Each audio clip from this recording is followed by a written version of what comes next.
Homilia diária, terça-feira, 29 de maio de 2018. Olá, minha família de oração, salve paz e que Deus abençoe. Eu me chamo Giovanni Medeiros e vamos começar a partir de agora a meditar a liturgia de hoje. Antes, uma pequena oração ao Espírito Santo. Ó Espírito Santo, somos muito frágeis em nossa força de vontade, pois mais que tentemos, sempre caímos no pecado, no erro, e isso desagrada o vosso amor e nos torna mais distante de vós. No dia que finda, eu tive muitas oportunidades de evitar a mentira, o desamor, a falta de justiça, mas fui fraco e deixei-me levar pelas inconsequentes forças do pecado. Sei que pecando, eu estou distanciando-me de meus irmãos, minhas irmãs, e com esse afastamento vou deixando de vê-los como vosso templo, como presença de Deus a me ajudar no meu projeto de santidade. Com o sono que restaura as forças do meu corpo, seja restaurada também a força para lutar contra o pecado que existe no mundo e que muitas e muitas vezes eu deixo que faça parte do meu dia a dia. Vinde Espírito de perdão, concedei-me um sono tranquilo e um despertar feliz. Está lá em Deuteronômio, capítulo 9, versículo 9, que diz: Ao Senhor nosso Deus pertence a misericórdia e o perdão. Ao Senhor nosso Deus pertence a misericórdia e o perdão. Na primeira leitura de hoje de 1 Pedro, toda a revelação de Deus constitui uma unidade. O mesmo Espírito que se falava em Cristo falou também através dos profetas do Antigo Testamento e continua a falar naqueles que proclamam a salvação oferecida a todos na ressurreição de Cristo. Os primeiros cristãos tiveram plena consciência dessa realidade e por isso, para descobrirem todo o alcance e toda a dimensão da vida de Jesus, eles investiram as Escrituras e encontraram nelas a chave do mistério do cristão.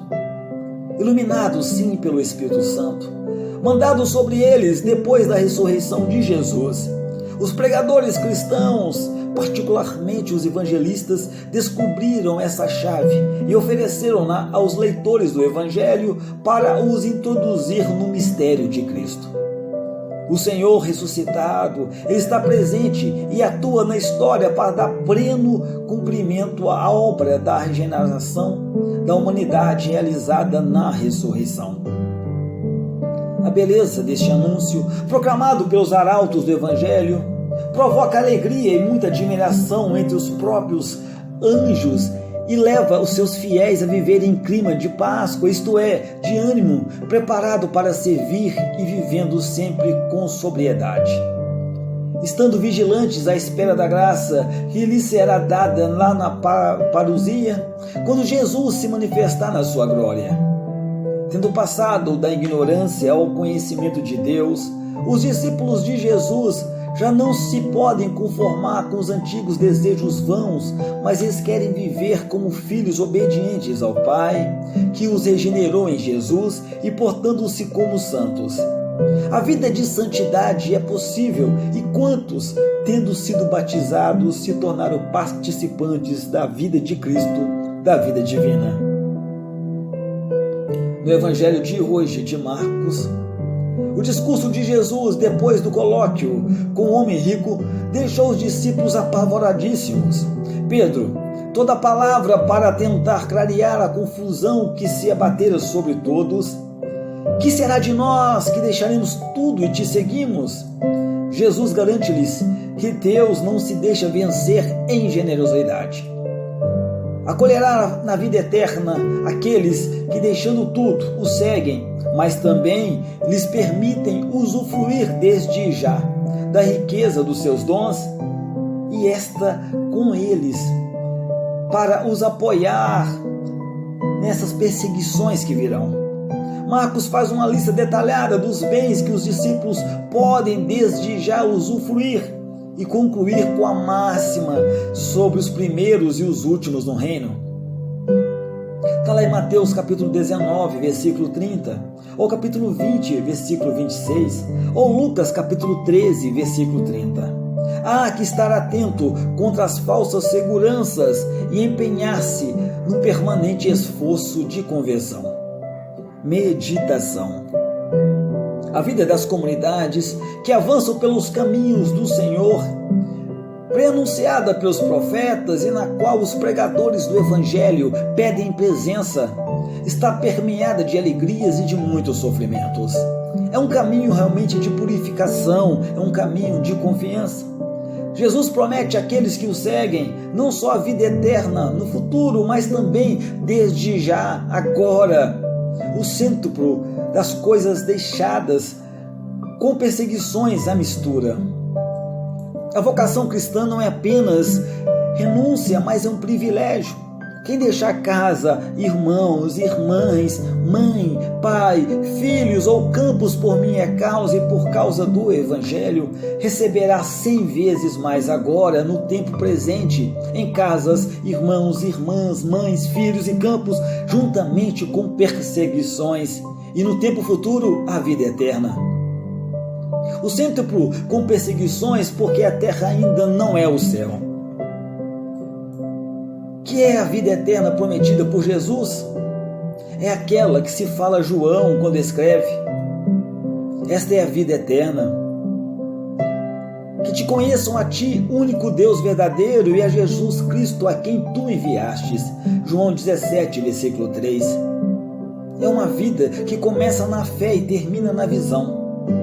A pobreza por causa de Cristo é condição para possuir tudo. Como filhos obedientes, não vos conformeis com os antigos desejos do tempo da vossa ignorância, mas, assim como é santo aquele que vos chamou, sede santos vós também em todo o vosso proceder, conforme diz a Escritura. Sede santos, porque eu sou santo.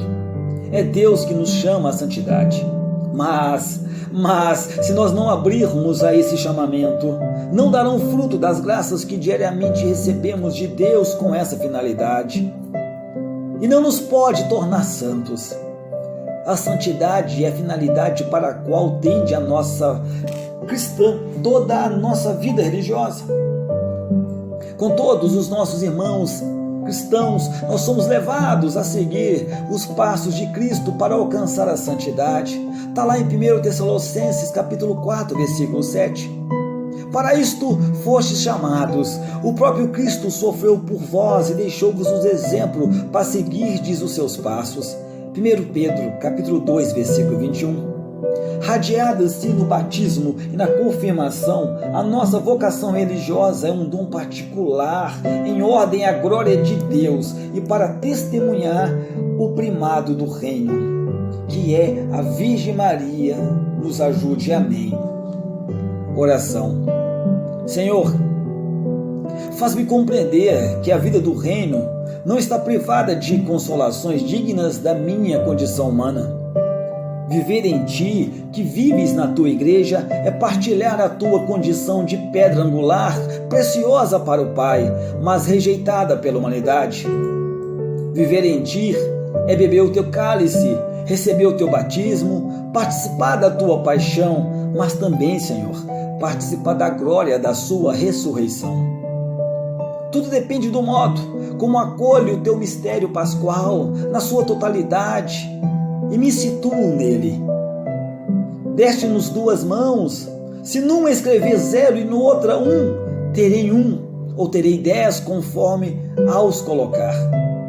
Assim, as alegrias e os sofrimentos da minha vida podem realmente servir para me perder ou para me santificar. Tudo depende do modo como os encaro, como situo na vivência do teu mistério pascual. Que a minha decisão contribua sempre para enriquecer a santidade da tua igreja. Amém. Contemplação. Roma é o coração da igreja e o coração de Jesus está em Roma, junto do coração da sua esposa. Roma é a cidade santa. O nosso Senhor deu-lhes os seus 3 grandes apóstolos para as formar. São Pedro, São Paulo, São João. Chama a igreja Senhora, Senhora eleita, Está em 2 João capítulo 1, versículo 1. São Paulo felicita pela sua fé que recebeu de Pedro e da qual fez o elogio no mundo inteiro. Romanos capítulo 1, versículo 8. Convinha de São Leão que a cidade que era a capital material do mundo se tornasse também a sua capital espiritual e podia acrescentar o seu coração. Lições da festa. Tu és Pedro, disse o nosso Senhor, e por esta pedra construirei a minha igreja. A pedra foi levada pelos acontecimentos de Jerusalém a Antioquia e de Antioquia a Roma. Foi lá que ela parou e que se tornou a pedra angular da igreja. Foi selada lá com o sangue de Pedro e consagrada pela sua fé e pela sua caridade. Repete hoje, irmão, irmã. Repete frequentemente e deixe viver hoje a palavra. Está em 1 Pedro, capítulo 1, versículo 16, que diz: Sede santos, porque eu sou santo. Sede santos, porque eu sou santo. Momento mariano. Sem par é a tua glória, pois de ti nasceu o Deus da hóstia, cativo de amor. Dai-nos, ó Maria, força, amor e luz no pão de vida, dai-nos Jesus. Tua materna mão preparou o gentil, rainha fiel do homem, nosso grande festim. Tu deixastes ao mundo, mãe celestial, de teu seio o fruto, trocado em manjar. Prepara, ó Maria, o nosso coração, para ser cada dia de Jesus mansão. Maria, Mãe de todos os tempos, que ontem, hoje e sempre reine Jesus no mundo. Repito, Maria, Mãe de todos os tempos, que ontem, hoje e sempre reine Jesus no mundo. Meu amado, minha amada, nunca, jamais esqueça. Deus ama muito, muito, muitíssimo você.